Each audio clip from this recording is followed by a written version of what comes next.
It's 17 minutes past 8 now on Kiwi. The Radio Wammo Breakfast. John Henderson's film review. Thanks to Rialto.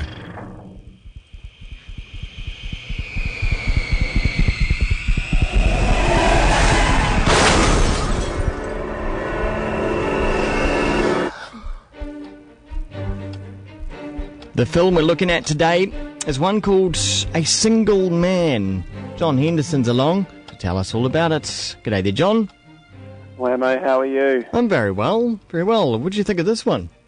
Well, it was an interesting film for me. I was very keen to go and see it because there's been a lot of hype about the cinematography and how visually sumptuous that it is. So I was thinking, oh, well, it's always nice to go and have a visual sumptuous feast at the movies rather than just eating popcorn. It's for the eyes. It's the movie title I always get confused with the Coen Brothers one that came out last year, A Simple Man. Oh, yeah, that's right. Actually, there are some similarities, I'd have to say. Oh, really? Both set in the 60s.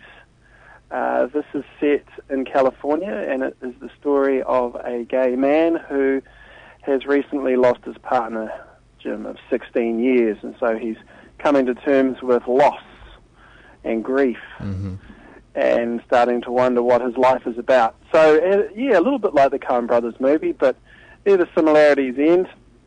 It is sumptuously visual, I have to say. It took me a while to realise what they were doing with the film, but his life has become very, very empty, and so all of the here and now things that he's going through are sort of shot in very dark tones, whereas whenever he's thinking about things from his past, it's all in bright technicolor. Obviously, those were the happy times of his life. Yeah. So that's quite clever how they've done that. And the plot itself is actually a little bit too, I think it's almost a little bit too complex for me. At the end of the movie, I was going, what's happened? Were you left feeling dumb, John? I was left feeling very puzzled. Yeah, do you always get worried in those situations, where you go, I'm really not getting this, and then you think everyone else around you is getting this, and you're the only dumb person, and then you find out later on, no one got it. No one got it, but everyone, I suppose, left the theatre and talked about it.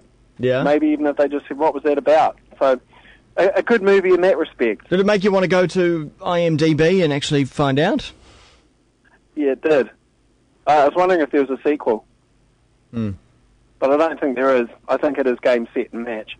Okay. It looks, looking at the trailer, it looks really stylish. You know, it's in that Mad Men type setting, you know, very much the pastel colours and the fashion cool. of the time. It is.